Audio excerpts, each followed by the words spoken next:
everybody, welcome to WildCare. Got Melissa here and we have a very special treat for you today. We are going to look at the differences between turtles and tortoises with live examples. Of course, Marla just scooted into the shade. She was in the sun looking gorgeous, so it's 2 seconds before we went live. But all right, Melissa, tell us about tortoises and turtles. So first, to start off, tortoises are on land and turtles are in water, so different habitats. So here we have Mohave, our Mohave Desert Tortoise. So he's living in the Mohave deserts. It's hot, not a lot of moisture. Whereas Marla here, she'll live pond, streams, semi-aquatic habitats of Northern California. So let's start off with the shells. So for Marla, she has a real lightweight, very smooth shell. So when she's going through the water, you know, that helps to streamline or go faster through the water. Okay, so she's going to be a very, very quick swimmer. One of the ways that she's going to get away from any sort of predator is she is going to swim really, really fast there. Hello, Marla. Welcome to the sun. With the Mohave area is a very big, rough, dense shell. Okay, and so what he'll do for predators, you know, very, very thick, he'll just tuck in everything to stay safe. Sure. So it's like a fortress. It's like a fortress, you know. Yeah, he's a walking fortress, pretty much. Definitely big difference in, of course, size, weight as well. Feet are a little bit different as well. If we look at Miss Marley here, and look at that beautiful long neck. That she has such a long neck. Yes. She's just so pretty, isn't She's she? enjoying the sun. She is loving it. So back on her back foot here, she has webbed feet. Okay? If you're going to go through the water, you want to have webbed feet, you know, to propel yourself through. And front and rear are webbed, right, on Marla? Front and rear are webbed, and you'll notice that she also has a really, really long tail that also helps with. Does have a long tail, which she's of course hiding right now. There's her long tail, yes. So this is Marla, the western pond turtle, with her webbed feet, her smooth shell, and her long tail, and her long neck also. Is the neck part of it as well to keep her head out of water? Yes, they actually both have really, really long necks, but that tail is really good for turning. Of course she's hiding it, Marla. And then of course we have Mohave over here. Here you go, buddy. He's got, let's see if he'll let me. Sorry about the lighting. We should have probably just done shade. Oh, look at that foot. He's got a really big, wide, elephant-like foot. Okay. And that's kind of the main way that we've always told people in our education programs here at WildCare to tell the difference between the tortoise and the turtle just at a glance is the tortoise has those stumpy elephant-like feet. They do, and that distributes the weight of that heavy shell there. Sure. You also notice that his skin is really rough. You live in a really hot climate, not a lot of moisture. You know, you won't be able to maintain this nice reptilian skin that Marla has over here. So this is all about keeping moisture for him. Sorry. Very, very tough. Again, it also helps when he's you know, facing off against another predator. Diets are different. We have a lot of good stuff from Mohave today. We've got carrots, we've got broccoli, we've got peas. Oh, he does like his cucumber, doesn't he? And cucumbers, yes. Oh, yeah, that's delicious. Lots of moisture in that for him. Lots of moisture. Interesting fact about desert tortoises is they can hold their urine for a whole entire year. Oh my goodness. Moisture is so scarce in the desert. Wow. Yeah. I'm guessing Mohave, with his very moist diet, probably urinates more often than that. He goes to the bathroom a lot, plus we bathe him every day. It's another way that we can get moisture to him. Because in the desert, they eat about 43 different types of plants and flowers, and that's a lot of variety that we just cannot, nor anybody can offer them in captivity. Right. And he loves the vegetables. Making me hungry, Mohave. I know. So he's our herbivore. Yeah. And then Marla over here, I have some food or some meat for her. She is a little carnivore. Hold on, she's got to get her close-up first. Marla needs her close-up. Yep. Yes, she does. Hi, Marla. No, let's not have you climb out. I know she's. See if we can tempt her with a juicy nibble. There we go. So what do you think of that? Oh, she got it.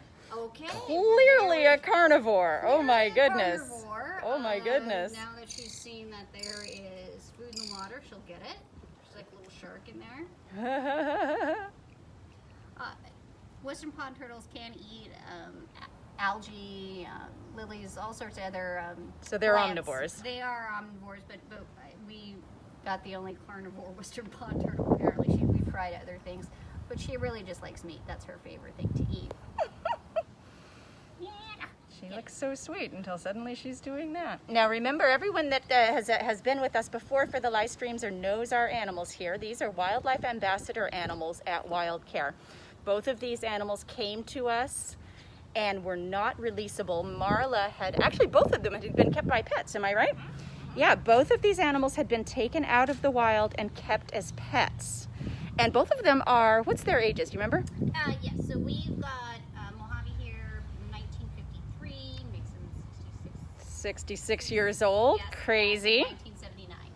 In 1979 for Marla. Okay, so yeah, so these two animals were taken out of the wild, kept by people as pets, and Mohave was found walking down the street. He must have gotten away from the people that had him, and Marla was kept as a pet for all of those years. The person that found her thought that she wouldn't be able to survive in the wild because she does have that injured front foot, and so she kept her as a pet. And when that lady got to the point where she was no longer able to care, hey Anne-Marie, no longer able to care for Marla the way that she needed to be, her family reached out to us and we were able to take Marla on as a wildlife ambassador, as a western pond turtle, or as a western pond turtle wildlife ambassador. You'll have seen another video where we compared Marla, and you can look down our webpage at discoverwildcare.org/virtual. You can look at that page and you can see the comparison we did between Marla, who has been in captivity her whole life, and a wild western pond turtle, and you'll see some significant differences, especially in the color and texture of her shell. And if she'll let me real quick, maybe we can get a look at those feet. Just see. Oh yeah, those are good feet. Yeah, so very different, very good for swimming. It's interesting, they both have those really noticeable nails. They do. Digging. So pond turtles, I read that they can spend about 200 days actually on land. Oh, interesting. Okay. So, they go on land to lay the eggs, of course. They have Sure. anywhere from 5 to 13 eggs.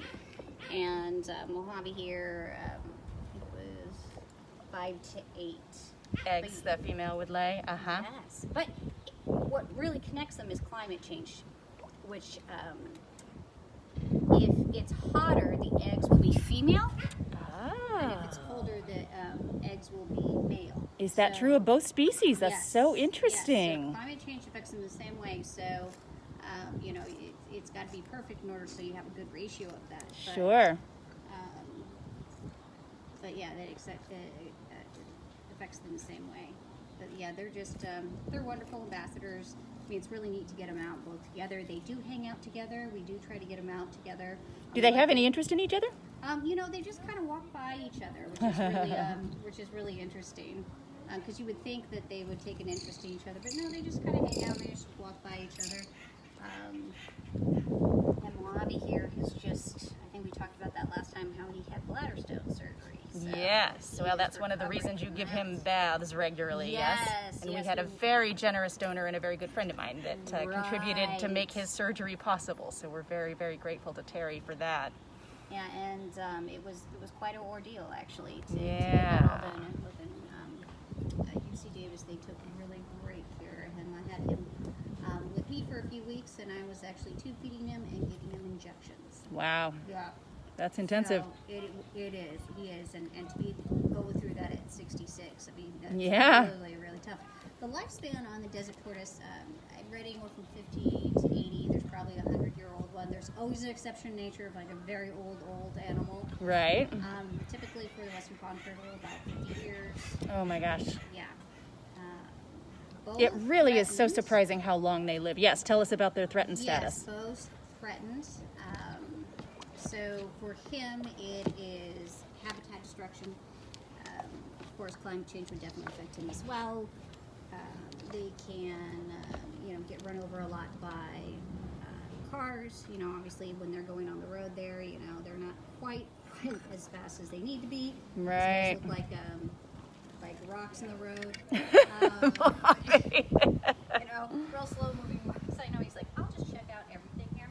And then for Marla, also habitat loss, habitat fragmentation, and then the introduction of the red-eared slider.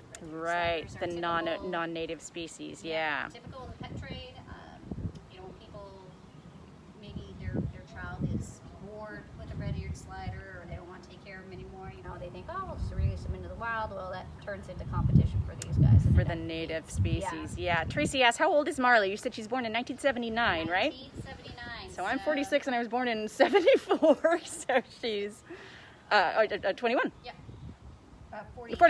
41, sorry. Yeah, I wish I was 21. I know. I'm like, wait, I was in 77, so hold on here. I'm in my, oh my gosh, I'm in my 40s. There you go. But yeah, no, they're absolutely wonderful. They definitely have their own personality. You know, we've had Marla out for a couple of Facebook Lives, and she always just does really, really great. Yeah, she is a little star. Both of them are such little stars. Yeah, They're just amazing. Here, he's quite famous here at WildCare, and he's about 12 pounds. Oh, wow. And she's about 700 grams. Okay. So definitely big difference, and this guy is solid too. Yeah. Male and female. Okay, the reason we know she's a female, tail size. For the male, if you look closely, you'll see this little horn right here. It's called a gular horn. And what desert tortoises do during mating season is two males will compete, and they'll try to flip each other over with this. Really? That looks really uncomfortable. It looks like it's poking him in the neck. But sometimes he rests his head on it. So He does. rest. That's interesting. Now, do turtles also have that? No. No, She does not. that would be a tortoise thing. No. Yeah. And, you know, there could be coloring. I've read there's coloring on the chin, too. They can tell the difference between the males and the females. Mm-hmm. Of course, there's so many different turtles and tortoise species. Yes, of course. These just happen to be a Mohave Desert Tortoise and a Yes. Western Pond Turtle. Yeah, so both threatened. I just realized that. I'm like, huh, Yeah. It's kind of interesting that we have both of It them. is. You know, we're fortunate enough It to have is. both of these guys. And it makes it so interesting. So again, these are non-releasable animals that live full-time at WildCare, and they're here for educational purposes, just like this one. These live streams have been so fun. I learn something every time I do one with Melissa, and we just have such a good time doing them. Hey, Joanne. They're, we always learn something really neat from each other. We do. Jeez. Okay, but I can't figure out how I parked my car, but. All right, you know, exactly. Ask me some animal knowledge and I can pull that out in trivia. No That's problem. it.